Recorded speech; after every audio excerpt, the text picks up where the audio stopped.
나르시시스트라고 생각해 본 적이 없는 사람인데 알고 보니 나르시시스트인 경우도 있지요.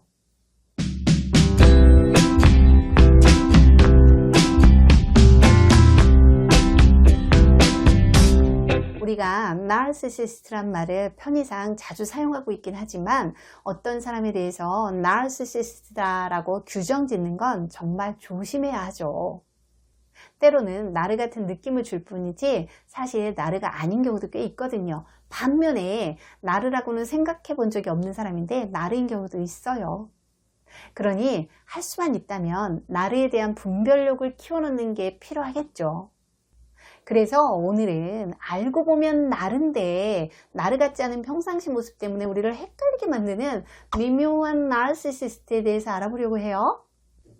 미묘한 나르시시스트란 나르시시즘 다시 생각하기란 책의 저자인 크레이그 멜킨 박사가 명명한 거예요. 멜킨 박사는 그 책에서 나르시시즘의 스펙트럼을 제시하고 있어요. 그 스펙트럼의 가운데 부분은 건강한 나르시시즘이고 7과 8에 해당하는 곳이 미묘한 나르시시스트의 영역이에요. 그는 스펙트럼의 9나 10에서 발견되는 극단적 나르, 즉 악성 나르보다 이런 미묘한 나르들이 우리 주변에 훨씬 더 흔하다고 보고 있죠. 여러분은 나르 하면 어떤 이미지가 떠오르세요? 그동안 나르에 대해서 이것저것 정보를 많이 찾아보신 분들은 나르의 특징 몇 가지 정도는 막힘없이 말할 수 있을 거예요. 나르 하면 자기 자신을 과장되게 표현하고 자기 주장이 세고 허영심으로 똘똘 뭉친 그 누군가를 떠올리게 되죠. 그런 나르들은 사람들 눈에 또 잘 띄잖아요. 하지만 나르의 특징이 겉으로 확 드러나지 않는 경우도 있죠. 물론 내현적 나르에 대한 이야기는 아니고요. 그들은 겉모습에 각별히 신경을 쓰지도 않고 오만해 보이지도 않아요. 또 거들먹거리지도 않고 조용하면서도 상대를 적당히 배려하는 듯 보이기도 해요. 심지어는 어느 정도 공감도 하면서 평상시에는 관계 속에서 아무 문제가 없는 듯 해요. 이렇게 특별히 주목받을 이유가 없으니 그들의 자기애가 건강하지 않다는 걸 알아채기가 쉽지가 않아요. 여기까지 들으면 이런 사람을 굳이 나르의 범죄에 포함시켜서 살펴볼 필요가 있을까 싶죠? 그런데 이제부터가 중요해요. 인식하지 못하는 사이에 우리는 매일 또는 매 순간 그들 때문에 아주 괴로워질 가능성이 크거든요. 우리 곁에 배우자, 연인, 부모, 친구 혹은 직장 동료나 상사 그리고 옆집 아줌마가 그런 사람, 즉 미묘한 나르일 수 있으니까요. 멜킨 박사는 특권의식이야말로 미묘한 나르의 가장 뚜렷한 특징이라고 했어요. 그는 미묘한 나르가 극단적인 특권의식을 갖고 있다고 봤죠. 은연중에 드러내는 미묘한 나르의 특권의식 속에는 이 세상과 주변 모든 사람들이 자신을 떠받드는 게 마땅하다는 그런 태도가 포함되어 있기 때문이에요. 그런데 미묘한 나르가 항상 특권의식을 드러내는 건 아니에요. 만약에 특권의식에 늘 쩔어 있다면 그건 극단적인 악성 나르를 뜻하겠죠. 미묘한 나르는 자신이 특별하다는 생각에 사로잡힐 그 때가 있다는 거예요. 다시 말해서 특별한 자기에 대한 충동이 극대화되는 순간이 있다는 거죠. 그때가 언제일까요? 불안할 때, 즉 자신의 특별한 지위가 위협받고 있다는 공포가 엄습할 때가 그때라네요. 그런 순간에 자신을 특별하게 생각하고 싶은 욕구가 아주 강하게 솟구친다는 거죠. 그들은 이렇게 공경에 처했다고 생각될 때 스펙트럼의 오른쪽으로 곤두박질을 치곤 해요.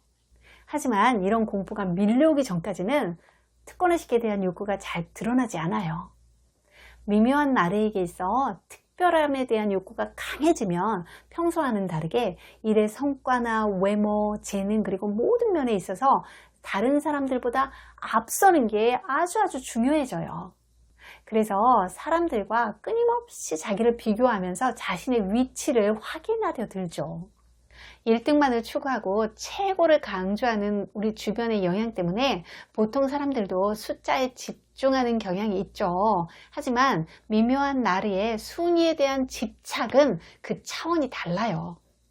이런 미묘한 나르와 함께 하다 보면 뭔가 이상하다, 이건 아닌데 싶은 순간순간이 있어요. 특권의식에 휩싸일 때 보이는 그들의 반응 때문이에요.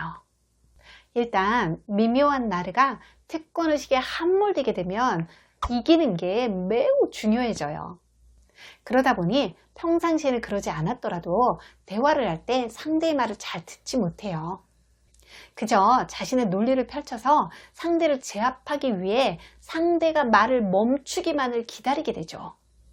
그래서 그런 순간에 그들과 대화를 하다 보면 상대는 묘한 기분을 느끼게 돼요. 또 특별하다는 생각에 매이게 될 때 그들은 자기 능력을 증명하는 데 과도하게 집착해요. 세상 속에서 자기 위치가 탑인지 확인하느라고 주변에 있는 사람들을 제대로 보지를 못해요. 그러니 주변 사람들은 그 미묘한 나르와 함께 있는데 함께 있는 것 같지 않은 느낌을 갖게 되고요. 그들이 특권의식에 사로잡히는 그 순간에는 느닷없이 화를 내면서 마치 채권자로도 된 듯이 행동하죠. 평상시엔 분명 보편적인 분별력을 갖춘 연인이나 친구, 동료였어요. 그런데 어느 순간 말도 안 되는 논리로 상대방을 거세게 몰아붙여요. 그들이 특권의식을 발동하게 되면 함께하는 상대는 그들의 자존심을 세워줘야 할 것 같은 압박감도 강하게 느끼게 되죠. 이렇게 불안함 때문에 특권의식 속에서 주변 사람들을 괴롭히던 미묘한 나르가 위기에서 벗어나 안도감을 느끼게 되면 스펙트럼상의 9나 10에서 7이나 8 쪽으로 이동을 하게 되죠. 그러나 상대방과 갈등이 해소되지 않아서 두려움이 더 강해지는 상황이라면 특권의식이 최고조에 이르고 점점 더 완고해지죠. 이런 상황이 되면 스펙트럼상의 오른쪽 끝인 병리적인 영역으로 접어들면서 타인에 대한 착취가 시작돼요. 여기서 착취란 자신이 얻고 싶은 것을 얻기 위해서 상대에게 상처가 되건 말건 어떤 일이든 하는 것을 뜻하죠.